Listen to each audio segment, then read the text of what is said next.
The online sales example, run a multiple regression to see if online sales can be predicted using the amount of time spent on a chat support feature and age for 26 customers. So N equals 26 in this case.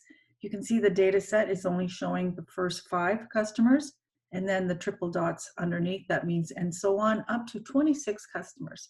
So we have their age in years, time spent in minutes, and the online sales in Canadian dollars.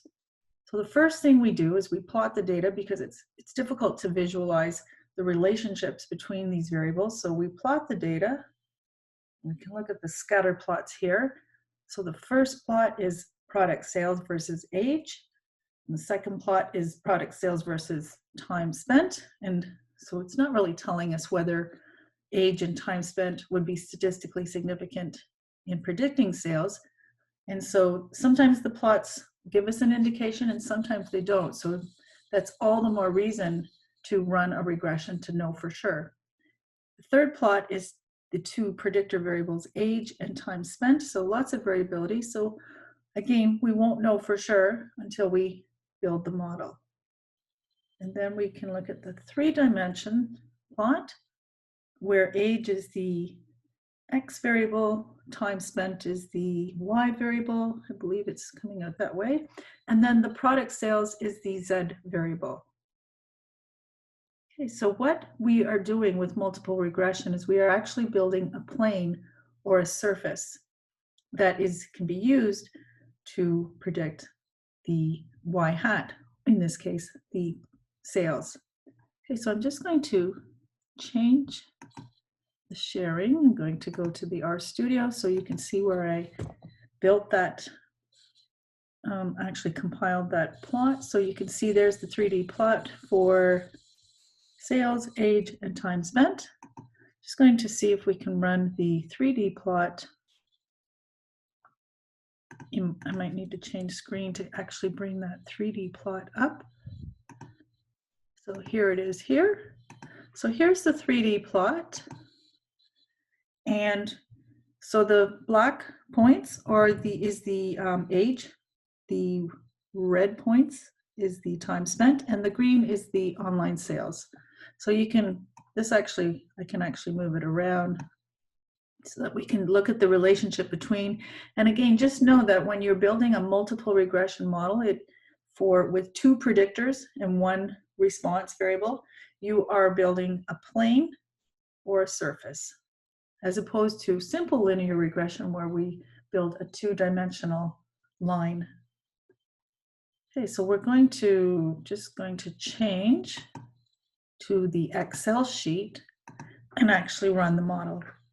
Okay, so you don't have to know how to run Excel, but I will post this for you to try. It gives you a better understanding of how multiple regression works and how you can use a software to develop a model.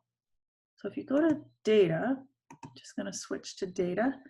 If you include the add-on data analysis tool right here, you can get that by going to File, over here, File, and then go down to the options and just add that toolkit.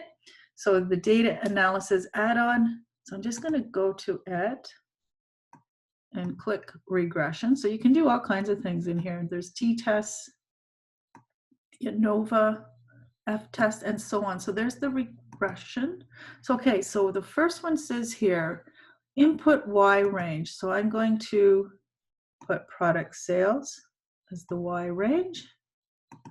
Then I'm going to input both time spent and age for my X variables, and then just click OK. And it outputs the summary, and we can see we have some of the statistics, we have the ANOVA table, and we have the output for each of the variables. I'm just going to expand this so that we can see all of the writing. Autofit column width, there we go. Okay, so we don't need to know multiple R, that's another statistic, but we do know R squared. In this case, it's 0.47, so not bad. The adjusted R squared is 0.40 rounded. the standard error. So this is our standard error of the model estimate. Okay, so it tells us how much error there is as a whole. So 20.45. And then the last one here shows 26 customers, so 26 observations. The ANOVA table, we have our sources, regression, residual, and total right there. And then 2 degrees of freedom with the sum of squares for the regression, the mean square for the regression.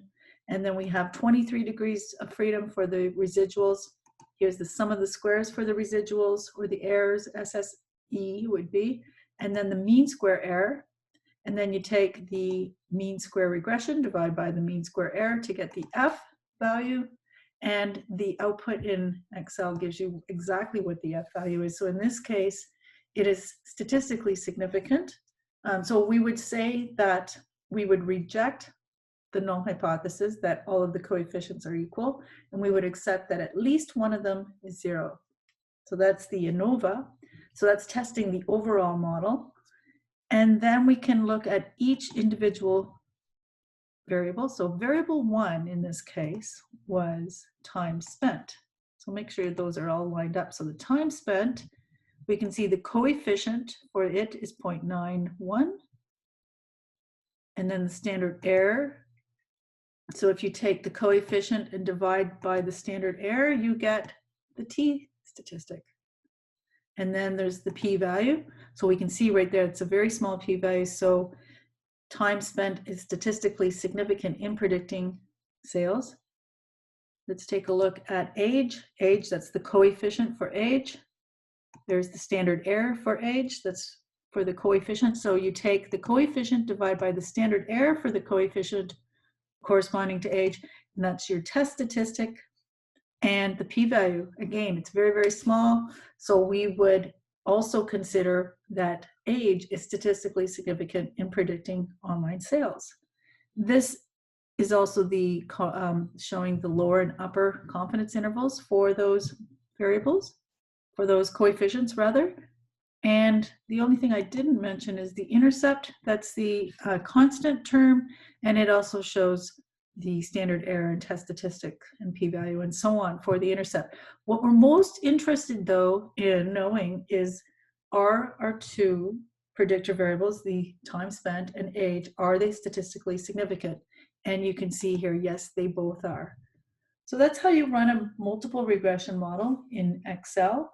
And I'm going to post the Excel sheet so for you to practice on if you want. You can try it with other data sets, or you can simply just work on the problems with the course textbook.